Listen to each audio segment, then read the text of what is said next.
بسم اللہ الرحمن الرحیم۔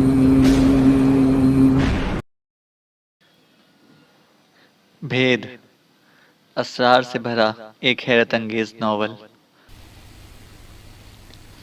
بہرحال کامران نے ایک اور ہوٹل میں کمرہ لے لیا اور پھر اس پتے پر جا پہنچا جس پتے پر عیسیٰ خان سے ملاقات کرنی تھی۔ تقریباً 6.5 فٹ قد و قامت کے اس خوبصورت پٹھان نے بڑی خوش دلی سے اس کا استقبال کیا۔ میرا نام کامران ہے، کامران بولا۔ جی کامران خان، میں سمجھتا ہے آپ کو حسن شاہ نے بھیجا ہے۔ میرے کو بولو، پہلے یہ بتاؤ کہ آپ کو اسپین جانا ہے؟ وہ پٹھان بولا۔ آپ کو اس نے خاصی تفصیل بتا دی ہے خان صاحب۔ ہاں، میں اسپین جانا چاہتا ہوں، کامران نے کہا۔ تو پھر ٹھیک ہے، میرے کو کل کا دن دو، تمہارا پاسپورٹ اور ٹکٹ آ جائے گا، عیسیٰ خان نے کہا۔ ایک دن میں سب کچھ ہو جائے گا؟ کامران نے پوچھا۔ بابا، ایک دن میں تو دنیا بدل جاتا ہے، حکومتیں بدل جاتا ہے، ملک ختم ہو جاتا ہے، سونامی آ جاتا ہے، لاکھوں لوگ ختم ہو جاتا ہے۔ ابھی تم بولتا ہے اسپین جانے کا بندوبست ایک دن میں ہو جائے گا یا نہیں؟ عیسیٰ خان نے کہا اور کامران ہنسنے لگا۔ آپ کے وسائل ہیں خان صاحب، ورنہ یہ عام آدمی کے بس کی بات نہیں ہے، کامران نے کہا۔ ابھی یار تمہارے کو کیا بولے، عام آدمی کا بات کرتے ہو نا؟ عام آدمی کو تو پیٹ بھر کر روٹی بھی نہیں ملتا ہے بیچارے کو۔ ٹھیک ہے، میرے کو یہ بتاؤ تمہارا قیام کدھر ہے؟ اگر اور ٹھہرنا چاہو تو یہ جگہ موجود ہے تمہارے لیے، عیسیٰ خان نے کہا۔ نہیں، میں ایک ہوٹل میں رہتا ہوں، کامران نے کہا۔ ٹھیک ہے، کل رات کو 8:30 بجے تمہارے کو فون کروں گا، اس وقت میں بتا دے گا کہ سارا پروگرام کیا ہے، عیسیٰ خان نے کہا۔ ٹھیک ہے خان صاحب، کامران بولا۔ ابھی روپے پیسے کا فکر مت کرنا، حسن شاہ سے میرا حساب چلتا ہے، عیسیٰ خان بولا۔ ہاں، میں آپ کو یہ بتانا چاہتا تھا کہ پیسے میرے اکاؤنٹ میں بھی کافی پڑے ہوئے ہیں، مجھے بتا دیجیے گا کہ کتنے پیسے وہاں سے نکلوا لوں، کامران نے کہا۔ ابھی ٹھیک ہے، میں تمہارے کو کل بتاؤں گا، کل انتظام ہو جائے گا، پرسوں باقی سارا کام کرے گا۔ بیٹھو، کھانا منگواتا ہے تمہارے لیے، عیسیٰ خان نے کہا۔ آپ کا بے حد شکریہ عیسیٰ خان صاحب، میں کھانا نہیں کھاؤں گا، کامران نے کہا۔ ابھی چائے مائے تو پیو، عیسیٰ خان نے کہا۔ وہ اپنے روایتی انداز میں میری خاطر مدارات کرنے لگا اور تھوڑی دیر کے بعد میں وہاں سے چل پڑا۔ ہوٹل میں اپنے کمرے میں پہنچنے کے بعد میرے پورے بدن میں ہلکی ہلکی انٹھن ہونے لگی تھی۔ ایک انتہائی طویل اور خطرناک مہم ختم ہوئی تھی، اور اس کے بعد اسپین، جس کا میں نے صرف تذکرہ ہی سنا تھا، کبھی اس کا نظارہ نہیں کیا تھا، میرے ذہن میں اس قدیم ملک کے بارے میں بہت سی داستانیں ابھرنے لگی تھیں۔ حقیقت یہ ہے کہ اس کی قدامت، اس سے مذہبی تعلقات اور بہت سے ایسے واقعات منسلک تھے کہ میں یہاں سے جاتے ہوئے ایک اعصابی کشیدگی محسوس کر رہا تھا، لیکن میرا دل اندر سے کہہ رہا تھا کہ مجھے وہاں جانا چاہیے، دیکھو وہاں کون کون سے واقعات میرے منتظر ہیں۔ کامران کو بار بار اپنے ماضی پر غور کرنا پڑتا تھا۔ جب بھی بچپن پر نگاہ ڈالتا، انتہائی عجیب و غریب کیفیات کا احساس ہونے لگتا تھا۔ ماں باپ کے ساتھ بچپن کا آغاز ہوا، تعلیمی مشاغل مکمل ہوئے، ایک بہن تھی زندگی میں جس پر ساری محبتیں نچھاور تھیں، ماں باپ کا پیار حاصل تھا، پھر یوں لگا جیسے زہریلی ہواؤں نے اس کے گھر کا رخ کیا ہو۔ ماں باپ چل بسے، بہن کی ذمہ داری سر پر آ پڑی اور اسے ایک نہایت ذمہ دار بھائی کی طرح بہن کو اس کے گھر روانہ کر دیا، لیکن بد نصیبی نے بہن بھی اس سے چھین لی، اور پھر انتقام کی آگ میں سلگتا ہوا وہ بہن کے قاتل سے انتقام لینے کے لیے نکل پڑا، تو نیکیوں نے اس کا راستہ روک لیا۔ بس وہیں سے اس کی پراسرار زندگی کا آغاز ہوا تھا۔ کرنل گل نواز کا گھر اس کے لیے ایک طلسم خدا ثابت ہوا، اور وہاں جو واقعات اسے پیش آئے انہوں نے اس کی زندگی کا رخ ہی بدل کر رکھ دیا۔ کرنل کی محبت اور اس کی اپنی فطرت کی وفاداری نے اسے کرنل سے اس طرح منسلک کر دیا کہ باقی تمام معاملات ذہن سے محو ہو گئے۔ پھر اس کے بعد اسے ایک پراسرار کردار ملا، وہ خود اس کیسٹ میں موجود تھا، جس کا تعلق ہمالیائی علاقوں میں چھپے ہوئے خزانے سے اور بدھ مذہب سے تھا۔ اس مذہب کے بارے میں تو اسے مکمل تفصیلی معلومات تک حاصل نہیں تھی، پھر نہ جانے کس طرح وہ سب اس سے منسلک ہو گئے۔ اس کے بعد حالات پراسرار سے پراسرار تر ہوتے چلے گئے۔ گرشک اور سبیتا، اور اس کے بعد کرنل گل نواز کے پراسرار مہمان، جنہوں نے اس کی زندگی کا رخ ہی بدل ڈالا، لیکن اس نے کسی خزانے کے حصول کے لیے زندگی نہیں اپنائی تھی، بلکہ صرف کرنل گل نواز کی محبت تھی، اس کے احسانات تھے جنہوں نے اس حد تک مجبور کر دیا تھا۔ یہ سب بڑی عجیب و غریب کہانی تھی۔ اس کے بعد جو حالات پیش آئے وہ اس قدر پراسرار تھے کہ خود اس کا دماغ چکرا کر رہ جاتا تھا۔ اسے یوں لگتا تھا جیسے وہ ایک سحر کے جال میں گرفتار ہو اور یہ سحر اس کا پیچھا نہ چھوڑ رہا ہو۔ اب اس کے بعد حسن شاہ نے نشاندہی کی تھی کہ کرنل گل نواز اسپین میں ہے۔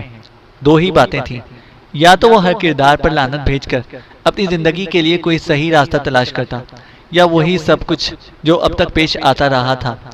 لیکن ایک اور خیال بھی اس کے دل میں تھا، اگر وہ ان تمام چیزوں کو چھوڑ کر کہیں گوشہ نشین ہو جائے، اپنا نام تک بدل لے، تو کیا یہ سحر عظیم اس کا پیچھا چھوڑ سکے گا؟ بعض اوقات اس کے لیے فیصلہ کرنا مشکل ہو جاتا تھا۔ بہت سے کردار زندگی میں آئے تھے اور چلے گئے تھے۔ عروسہ کی موت اسے یاد تھی، پتہ نہیں بیچاری کس طرح اس کے جال میں پھنس گئی، اس کا تو کوئی قصور بھی نہ تھا۔ بہرحال اس کے بعد بہت سے ایسے کردار سبیتا نے اسے متاثر کیا، لیکن وہ ایسا ناقابل یقین کردار تھا جس کے بارے میں سوچ کر بھی ایک عجیب سی وحشت دل میں سما جاتی تھی۔ وہ لوگ اس سے نہ جانے کیا چاہتے تھے۔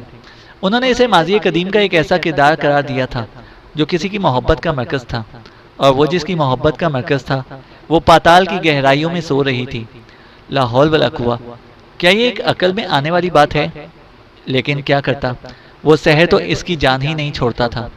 ریتا اس وقت کے بعد سے اس طرح غائب ہوئی تھی کہ اس کا کوئی نام و نشان نہیں تھا۔ حالانکہ اگر وہ چاہتا تو وہ جگہ جہاں ریتا اسے لے کر گئی تھی اسے یاد تھی، اور وہ وہاں جا کر اسے تلاش کر سکتا تھا۔ لیکن ان دنوں اسے یوں لگ رہا تھا کہ جیسے اس کا ہر قدم کسی پراسرار قوت کے تابع ہے۔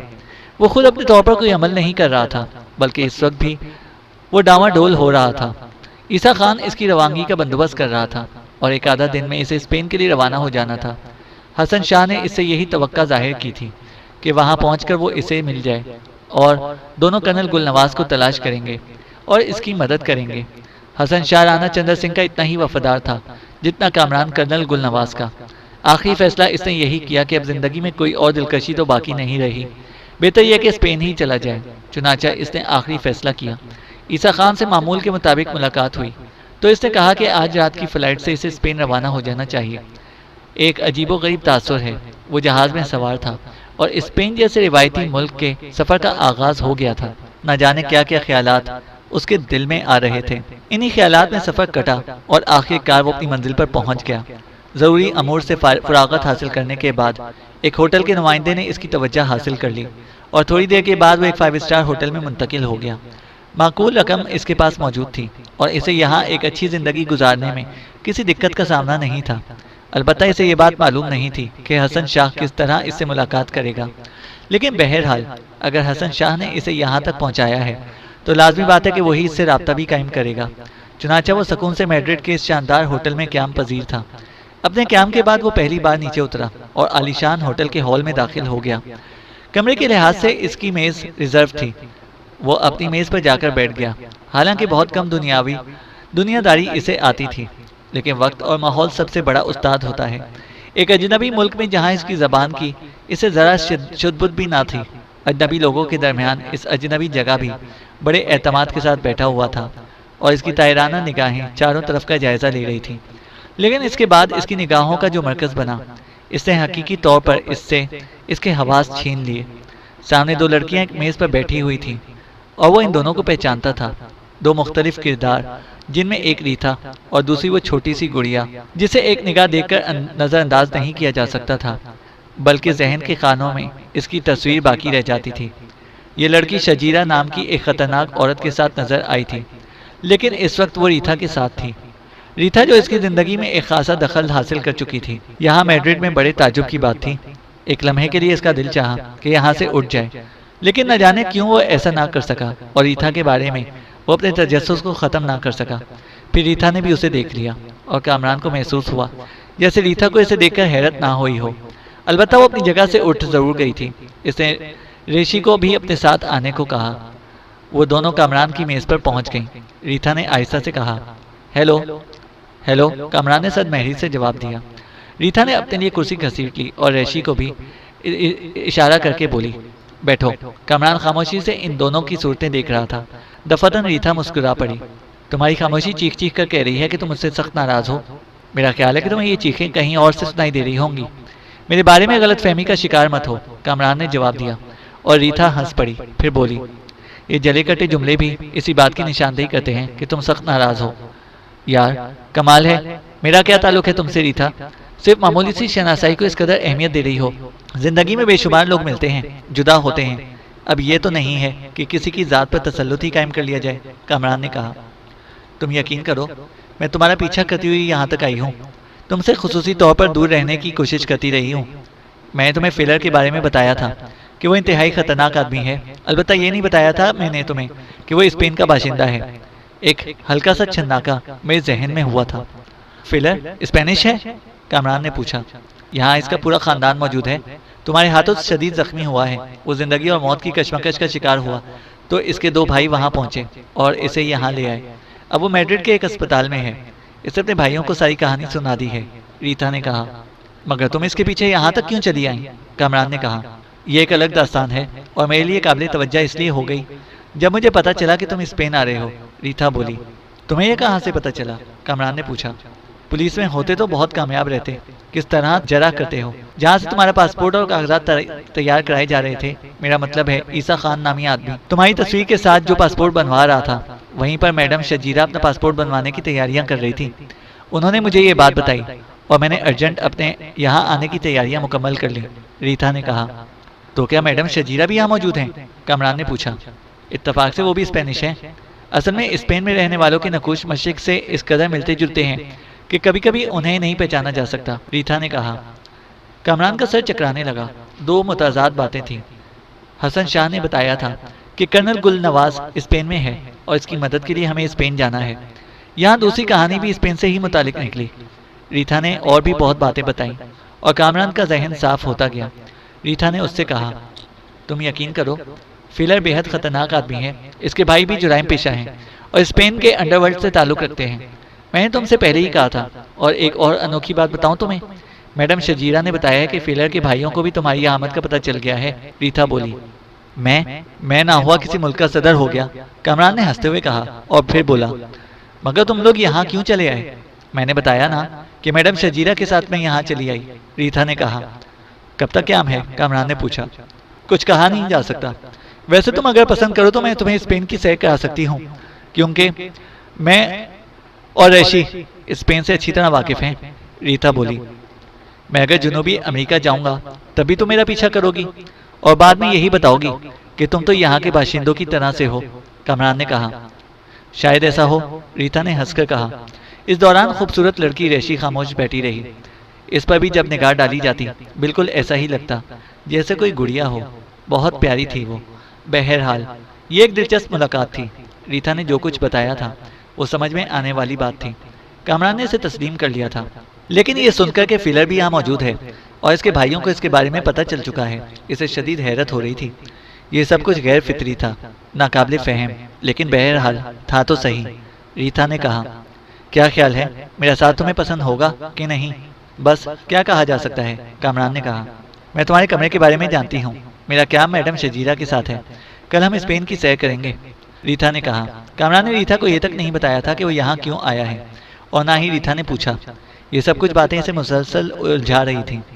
ریتا کا کردار انتہائی پراسرار تھا۔ بہرحال وہ چلی گئی اور کامران نہ جانے کب تک اس کے بارے میں سوچتا رہا۔ پھر سے حسن شاہ کا خیال آیا۔ حسن شاہ کے پاس کوئی جادوئی چھڑی تو ہے نہیں کہ وہ اسے میڈرڈ میں تلاش کرے۔ اس سے ملاقات کا کیا ذریعہ ہو سکتا ہے اور ایسا کیسے ہوگا؟ کامران کے ذہن میں ایک بار پھر جھنجھلاہٹ سی آ گئی تھی۔ یہ ساری الجھنیں خود بخود دور ہو گئی۔ مجھے کیا پڑی کہ اپنے آپ کو عذاب میں گرفتار کروں؟ اس بارے میں سوچ کر اس بار پھر اس خیال سے وہ مطمئن ہو گیا۔ دوسرے دن ریتا پھر آ گئی۔ اسے ٹیلی فون کر کے کہا تھا کہ وہ 2 بجے کے بعد یہاں پہنچے گی، اور اس وقت تقریباً 2:45 بج رہے تھے جب وہ ایک خوبصورت کار میں بیٹھ کر باہر نکل آئے۔ اسپین کے آسمان پر بس کہیں کہیں بادلوں کا کوئی ٹکڑا تھا، ورنہ ہر طرف دور تک نیلا آسمان پھیلا ہوا تھا اور سنہری دھوپ شہر کے گلی کوچوں پر دھوم دھام برس رہی تھی۔ قرب و جوار کے مناظر بہت دلکش تھے۔ اس وقت ریتا کامران کے برابر بیٹھی ہوئی تھی جبکہ ریشی گاڑی چلا رہی تھی۔ کامران نے ریتا سے یہ سوال نہیں کیا تھا کہ وہ کہاں جا رہے ہیں۔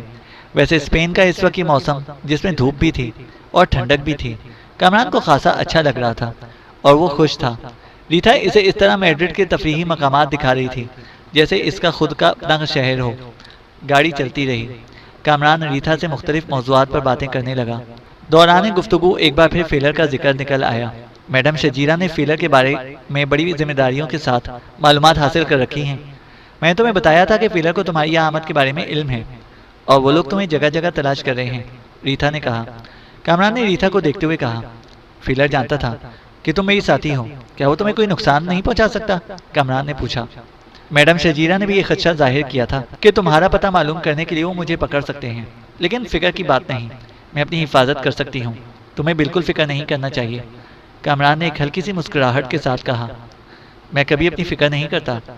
ریشی اس تمام گفتگو سے بے نیاز ڈرائیونگ کر رہی تھی اور اس کی پشت اور گھنگریالے بال بے حد خوبصورت نظر آ رہے تھے۔ یہ لڑکی انتہائی پرکشش تھی اور جب بھی اس پر نگاہ ڈالی جاتی دل و دماغ میں عورت بیدار ہو جاتی۔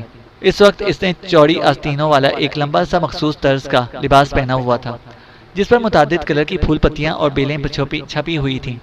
گلے میں سیاہ سرخ اور سبز موتیوں والی 3 لڑیوں کی مالائیں پڑی ہوئی تھیں۔ کلائیوں میں نقشین کنگن موجود تھے۔ اس نے ہلکے سبز رنگ کا دھوپ کا چشمہ بھی لگا رکھا تھا جو اس کے چہرے پر بہت بھلا لگ رہا تھا۔ کمر میں کرتے کے اوپر اس نے ایک سنہری زنجیر باندھ رکھی تھی جس نے اس کی کمر کا دل آویز خم نمایاں کر دیا تھا۔ اس لباس اور انداز نے اس کی شخصیت میں ایک ایسا حسن پیدا کر دیا تھا کہ اسے دیکھ کر ذہن و احساس میں امنگوں کے طوفان اٹھنے لگتے تھے۔ کامران جس طرح ٹھوس کردار کا نوجوان تھا وہ بھی اس وقت اسے دیکھ کر اپنے ذہن میں عجیب سے مد و جزر محسوس کر رہا تھا۔ اس وقت کار ایک ایسے علاقے سے گزر رہی تھی جہاں بڑے بڑے شاندار بنگلے اور کاٹیج تھے۔ وکٹورین طرز کی پرانی اور پتھریلی عمارتیں جو چھوٹے موٹے محل یا قلعے کی طرح نظر آتی تھیں۔ آبادی خال خال ہی تھی لیکن بہت خوبصورت جگہ تھی۔ ریشی نے ایک عمارت کے سامنے گاڑی روکی۔ یہ عمارت بھی وکٹورین اسٹائل کی تھی۔ فاؤنڈیشن سے لے کر اوپر تک پوری عمارت میں پتھر ہی پتھر استعمال ہوا تھا۔ دروازوں اور کھڑکیوں کی لکڑی کا رنگ کالا تھا۔ عمارت کی ظاہری حالت کافی بوسیدہ دکھائی دیتی تھی، یوں لگتا تھا جیسے بہت عرصے سے اس پر رنگ و روغن نہ کیا ہو۔ گیٹ پر ایک چھوٹی سی تختی لگی ہوئی تھی جس پر ڈیگاریکا لکھا ہوا تھا۔ کامران نے ایک لمحے کے لیے ریتا کو دیکھا تو ریتا نے مسکرا کر آنکھیں بند کر لی اور مطمئن رہنے کے لیے اشارہ کیا۔ بہرحال یہ لوگ عمارت کے صدر دروازے تک جا پہنچے۔ ریتا نے کال بیل بجانی شروع کر دی اور تھوڑی ہی دیر بعد ایک پستہ قد عورت نے دروازہ کھولا۔ اس کے چہرے کے تاثرات میں بڑی کرختگی تھی لیکن تھوڑی دیر بعد یہ کرختگی نرمی میں تبدیل ہو گئی۔ اسے کامران کو بہت غور سے دیکھا اور تعظیمی انداز میں جھک گئی۔ آئیے آئیے اندر آ جائیے۔ کامران کو یہ بھی بہت عجیب لگا تھا۔ بہرحال وہ اندر داخل ہو گیا۔ عمارت باہر سے اتنی وسیع نظر نہیں آتی تھی جتنی در حقیقت تھی۔ وہ لوگ ایک طویل راہداری میں چل رہے تھے۔ راہداری میں سرخ رنگ کا قالین بچھا ہوا تھا۔ دونوں طرف دیواروں پر وال پیپر لگا ہوا تھا اور یہ وال پیپر بھی سرخ رنگ کا تھا۔ اس پر سنہرے رنگ سے بہت تصاویر بنی ہوئی تھی۔ دوسرے طرف 3 دروازے تھے۔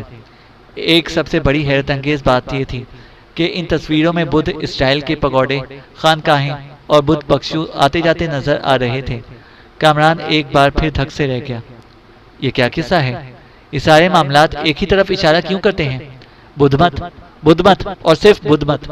یہ بدھ مت اس کی زندگی سے کیوں چپک گیا ہے؟ ویسے تو سب کچھ غیر فطری ہی سا لگتا تھا۔ ریتا، ریشی، فیلر اور وہ شجیرہ، میوزیم سارے کا سارا عجیب۔ کامران کو یاد آیا کہ ریتا اسے اس میوزیم میں ملی تھی جہاں وہ بدھ مت کے نوادرات کا جائزہ لے رہی تھی اور بدھ مت کے حوالے سے ریتا نے اس سے گفتگو بھی کی تھی اور اس کے قریب آئی تھی۔ دفتن ہی کامران کو یوں لگا جیسے کوئی نئی بات نہ ہوئی ہو۔ سارا معاملہ اسی پیچیدہ چکر سے تعلق رکھتا ہو جس میں پھنس کر وہ ایک طویل عرصہ تبت، سنکیانگ اور ہمالیہ کی ترائیوں کے دوسرے علاقوں میں گزر چکا تھا اور جہاں کرنل گل نواز گم ہو گیا تھا۔ کیا ہے یہ سب کچھ؟ کیا میں واقعی زمانے قدیم کا کوئی بدھ ہوں؟ لیکن کامران کا مذہب اس بات کی نفی کرتا تھا۔ اس وقت ایک عجیب و غریب کیفیت اس پر طاری تھی۔ وہ ریتا کے ساتھ قدم آگے بڑھا رہا تھا لیکن اس کا ذہن اسی طرح عجیب و غریب خیالات میں پھنسا ہوا تھا۔ جب وہ راہداری کے اختتام پر پہنچا تو یکایک ساکت ہو گیا۔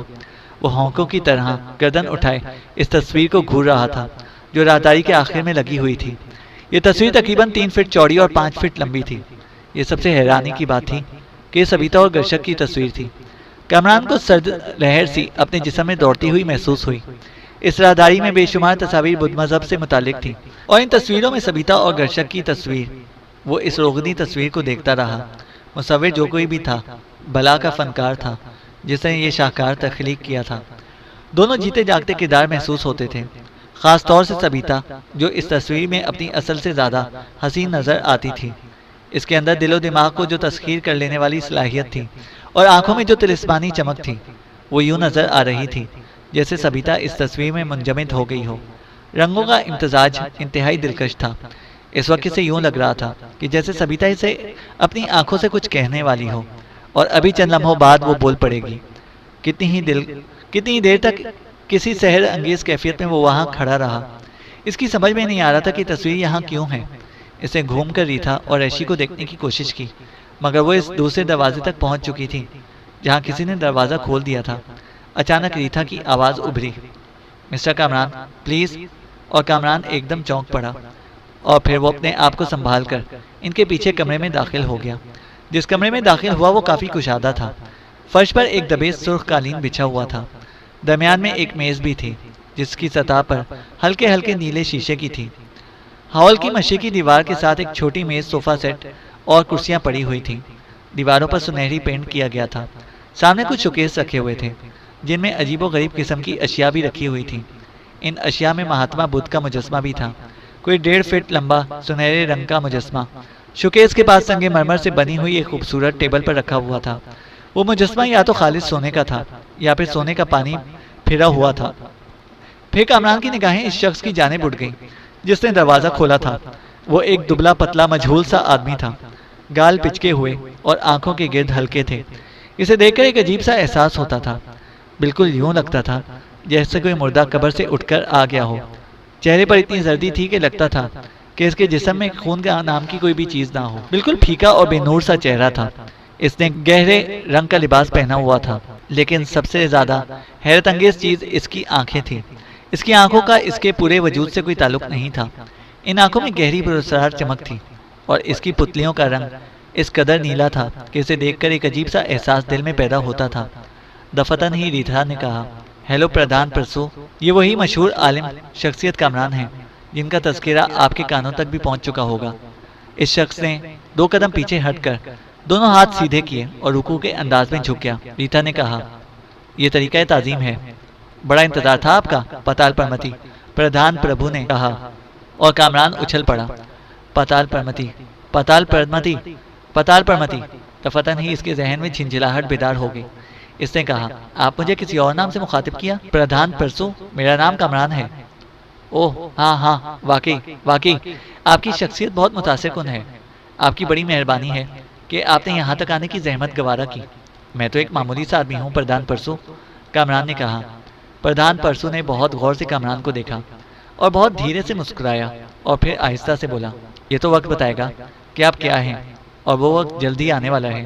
پردھان پرسو بولا، اچھا، گویا میں جو کچھ ہوں وہ میں خود اپنے بارے میں نہیں جانتا، کامران نے کہا، اور وہ بوڑھا مسکرایا اور اس کے ساتھ ہی ریتا اور ریشی بھی ہولے سے ہنسی اور کامران کے ذہن میں پھر ایک الجھن سی بیدار ہو گئی۔ بہرحال اس کا مطلب سمجھ میں نہیں آیا تھا۔ اسی وقت پردھان کی آواز ابھری، آئیے، آپ یہاں آئے ہیں، ہماری خوش بختی ہے، بیٹھیے تاکہ ہماری عزت میں اضافہ ہو۔ اس نے کرسیوں کی طرف اشارہ کیا اور سب لوگ بیٹھ گئے۔ کامران ایک کرسی پر بیٹھنے لگا تو پردھان پرسو نے جلدی سے کہا، نہیں، یہ نہیں، آپ کے بیٹھنے کی جگہ یہ ہے۔ اس نے ایک اونچی سی کرسی سامنے کی جس کا انداز اور بناوٹ شاہانہ قسم کا تھا۔ کامران جھنجھلایا ہوا سا تو تھا، لیکن بہرحال اس نے جھنجھلاہٹ کا وہاں کوئی اظہار نہ کر سکا، چونکہ اس کی کوئی وجہ نہیں تھی۔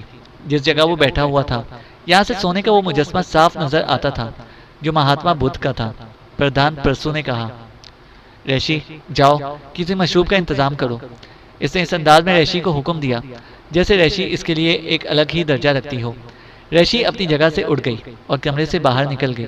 چند لمحوں کے بعد دروازہ کھلا اور ایک لڑکی اندر داخل ہوئی۔ یہ گیشاؤں کا لباس پہنے ہوئے تھی اور اس کا چہرہ سفید پینٹ سے رنگا ہوا تھا۔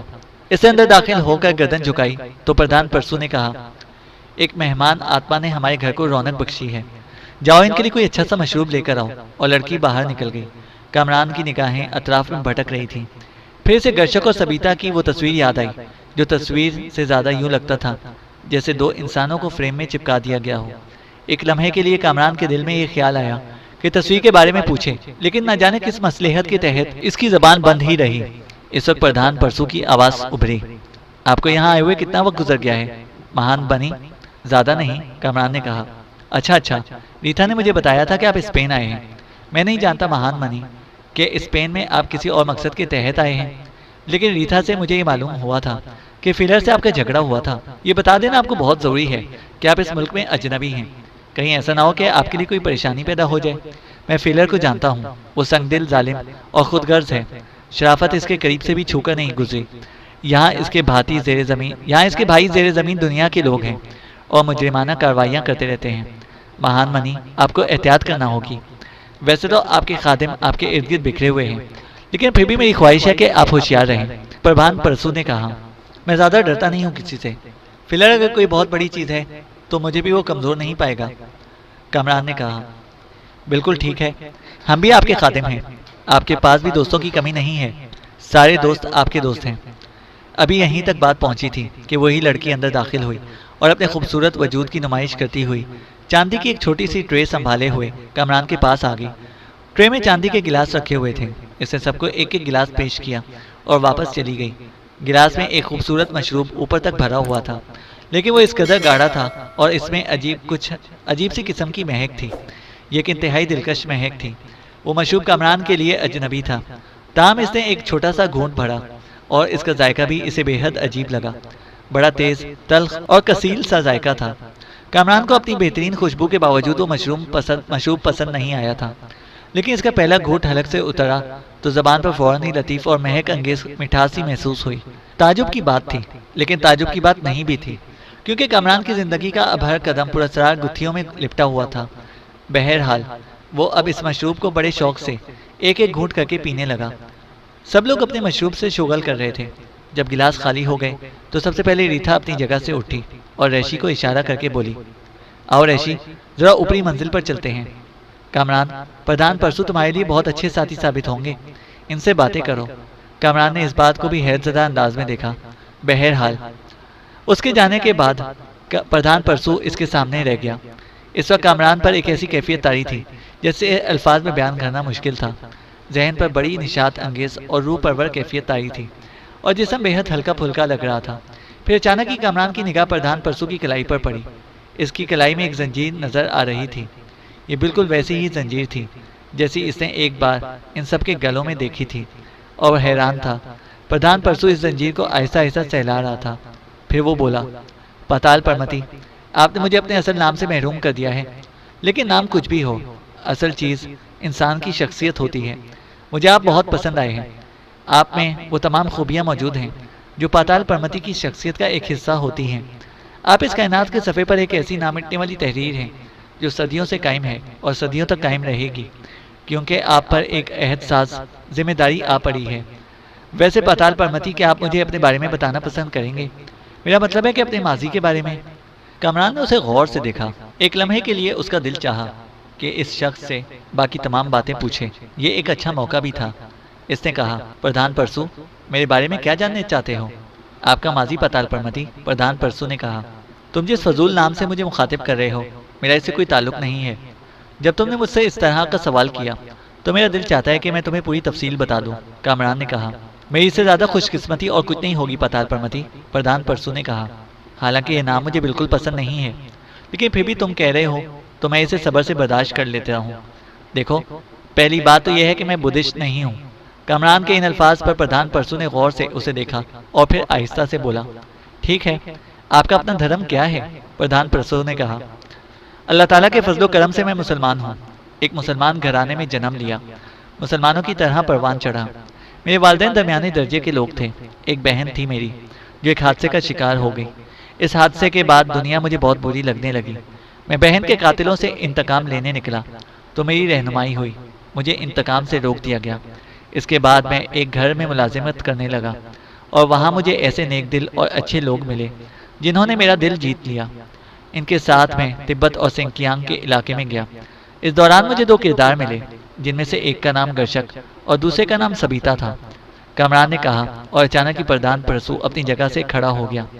اس نے دونوں ہاتھ فضا میں بلند کیے، پھر جھکا اور اس کے بعد سجدہ ریز ہو گیا۔ کامران نے حیرانی سے اپنی کرسی پیچھے ہٹا لی۔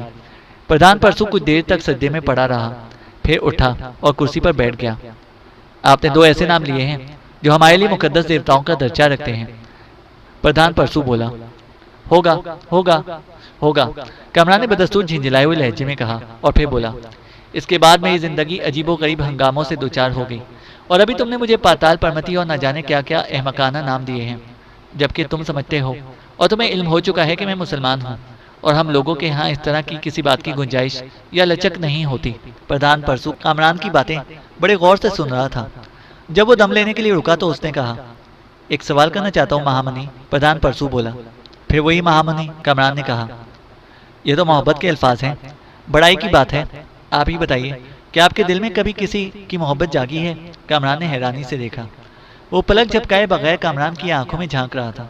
اس کے ہاتھوں میں وہ زنجیر بدستور گردش کر رہی تھی۔ زنجیر میں لگا ہوا خوبصورت لاکٹ اس کی انگلیوں میں گردش کر رہا تھا اور دائیں بائیں ڈول رہا تھا۔ اچانک ہی کامران کو اپنے ذہن میں ایک ہلکی ہلکی سنسناہٹ سی محسوس ہوئی۔ حواس پر ایک ناقابل یقین غنودگی چھانے لگی اور آنکھوں کے پپوٹے بھاری ہونے لگے۔ پھر وہ بولا، پتہ نہیں میں نے کسی سے محبت کی ہے یا نہیں، بس بہت سے چہرے میری نگاہوں کے سامنے آئے ہیں۔ ہاں، اگر تم سوچو کہ کسی چہرے نے میرے دل میں کوئی جگہ بنائی یا نہیں، تو وہ سبیتا ہی ہے۔ کوئی ایسا کردار ہے اس کے اندر جسے میں کوئی نام نہیں دے سکتا، کامران کہتا رہا اور پردھان پرسو سنتا رہا۔